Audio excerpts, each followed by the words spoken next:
Kaixo, errukizale, gaurkoan top 14ko jardunaldi bikoitzari jarraipen berezia egingo diogu. 5 egunetan 2 partida jokatu baitituzte Baionak eta Miarritzek. Hemen hasten da, 4. denbora. Sailkapenean ez aldaketarik egon, asteburu honetan jarriko da martxan berriro ere Renfe Liga. Bera-berak eta ordiziak derbiarekin ekingo diote urteari. Gernikak berriz CRC edukiko du aurkari. Asteburuko jardunaldiaren zain, Erranik gora begira ekingo dio urteari. Getxok eta Durangok lasaitasuna lortu nahiko dute, eta Eibarrek behera ez diesteko playoffetan jarri beharko du burua. Emakumeen ligan ere ez da jardunaldirik izan, eta sailkapenak bere hortan darrai. Orain arte jokatutako partiduen arabera, Getxo eta Gaztedi izan dira indartsuenak. Ikusi beharko nola moldatzen diren liga amaitu bitartean. Top 14ko 16. jardunaldian Baionak galdu egin zuen. Miarritzeko aldiz garaipen garrantzitsua eskuratu zuten. 17. jardunaldian ere Baionak ezin izan zuen garaipenik lortu, eta Miarritzeko mutilek berriz ere irabazi egin zuten zaleen postasunerako. Miarritzek 2 garaipen hauekin gora egin du nabarmen. 6. postuan da, eta taulako goikaldeko taldeekin borrokan sartzeko esperantzak berpiztu dira. Baionak aldiz, albi gero eta gertuago du, eta garaipenak lortu beharko ditu itsu-itsuan.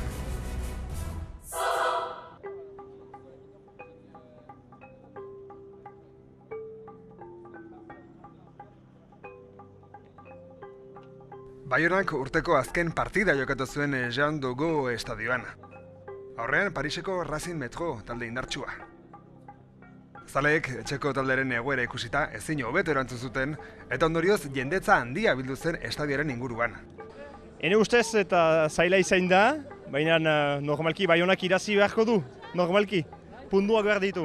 Ez dakit, bat ez dakit. Zaila, ene ustez oso zaila izango da. Bai. Talo usaiak girotzen zuen gaua. Izan ere, eta herriko ikastolari dirua lortzen laguntzeko asmoz, Baionak postu bat jartzeko baimena eman zuen. Gu etorri gira taloen prestatzera saltzeko ikastolarentzat dirua biltzeko. Baleatzen gira edozein gauzetaz, eta jubia ere baz, bai. Eta lehen aldia da aukera dugula saltzeko hemen, beraz, baleatzen gira. Zaleak bandera eta guzti etorri ziren, animorik etzen faltako bentzat.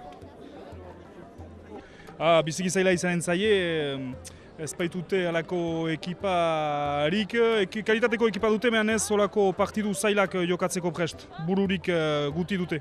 Ekiponealtik badira batzuk hor jokolari biziki gogotsuak, hemengoak, eta horiek behar ba ekarriko dute iraultza pixka bat ekipa horretan, ekipa horren goitia arazteko. Heldu zen Gazte, prest zeuden Baionak garaipeneraino bultzatzeko. Armaiak eta zelai inguruak lepo, eta jokalariak oraindik beroketa ariketak egiten. Ikusmin handia zegoen Baionan, telebistako kamarak berriz dena grabatzeko prest. Etxeko taldeak azkenengo postutik aldendu nahi zuen, eta Pariseko taldea berriz taulako goikaldekoen erritmoa ez galtzeko asmoz garaipenaren bila irtengo zen.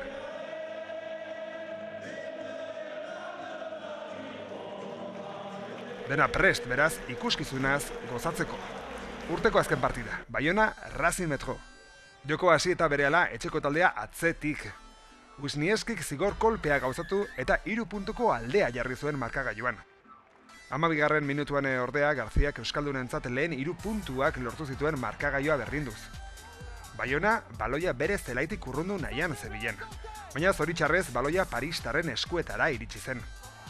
Xabal erraldoiak baloia hartu eta metro asko irabazi zituen, Baionako jokalari bat azpian hartuta. Hurrengo defentsa finkatu eta honek Kuobu taldekideari eman zion baloia.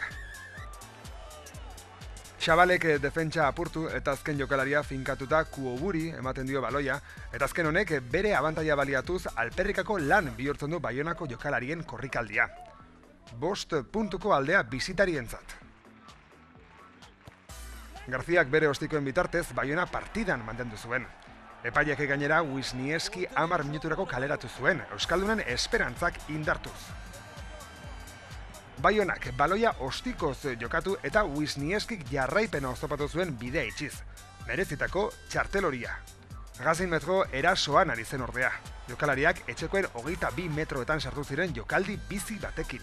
Baionakoek plakak eta burutzea lortu zuten, baina baloia berreskuratu gabe. Fortasin sakon jarri zen. Baloia jaso eta drop ostiko baten ostean 3 puntu erdietsi zituen paristarrentzat. Markagailuan 14 eta 17 etxekoak atzetik. Lapurtarrak suspertu beharrean zebiltzan. Uzartze bat irabazi eta baloia azkar jokatu zuten 3 laurdenetara.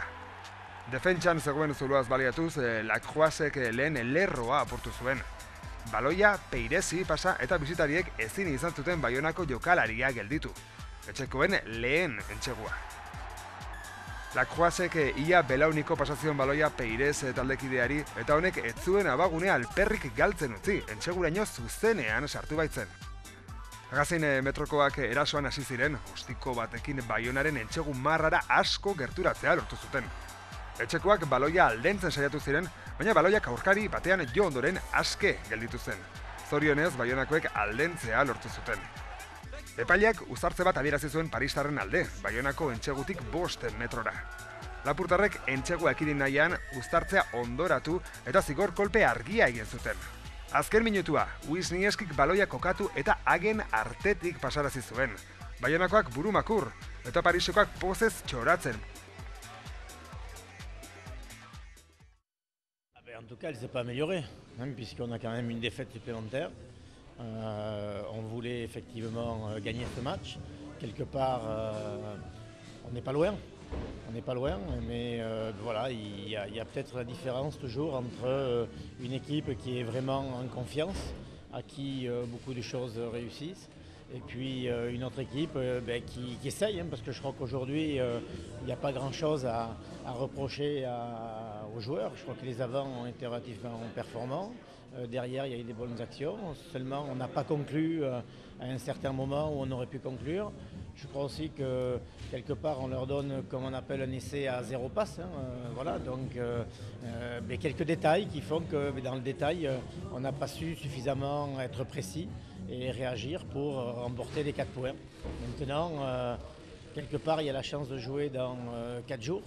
Donc il faut continuer dans cette voie, continuer un petit peu dans ce style de match et puis espérer que l'année 2010 démarrera mieux que ne finit l'année 2009. Non, il n'y a aucune décision de ma part, ni de la part du conseil d'administration. Il n'y aura pas de décision. Il y a seulement maintenant un nouveau match à préparer dimanche qui sera aussi important que celui-là. C'est-à-dire qu'il faudra le préparer pour le gagner, ce qu'on avait essayé de faire aujourd'hui. Et puis ensuite, il y en aura un autre 8 jours après avec, je dirais, les mêmes personnes, les mêmes entraîneurs, les mêmes joueurs. Et en se disant que aujourd'hui, on a vu quand même des choses positives. On a vu en face de nous quand même une équipe qui est relativement impressionnante par sa précision, par son organisation. Et comme je vous disais, en face, une équipe qui essaye de faire le mieux possible. Bon, aujourd'hui, il a manqué un petit quelque chose. Espérons qu'en 4 jours, on essaiera de trouver ces ingrédients supplémentaires pour que ça nous amène à la victoire. Ben ouais, c'est vrai. Après, bon, je pense que je vais être tout bête, mais c'est vrai qu'on prend match après match. On a pris conscience de nos points forts, de ce qu'on était capable de faire. On a pris surtout une grosse confiance en nous. On a vu que non seulement on pouvait rivaliser avec les meilleurs, mais maintenant qu'on était capable de battre les meilleurs. Donc on prépare tous les matchs de la même façon et pour l'instant, on n'a pas un jeu flamboyant. On a un jeu efficace avec des bases très solides. Et aujourd'hui encore, on a joué intelligemment avec un excellent match de reprise, avec très bon dans le combat, bon dans l'occupation du terrain, dans le jeu au pied. Et voilà, c'est ça, on arrive à faire des matchs intelligents et c'est ce qui nous réussit pour l'instant. Du côté du Racing, disons qu'on a répondu présent. On savait qu'en venant ici, déjà on sait combien à Bayonne que c'est toujours difficile au niveau du combat. Le contexte faisant qu'on s'attendait à ce que ça le soit encore plus. Donc voilà, on s'était préparé à répondre à ça. On l'a bien fait.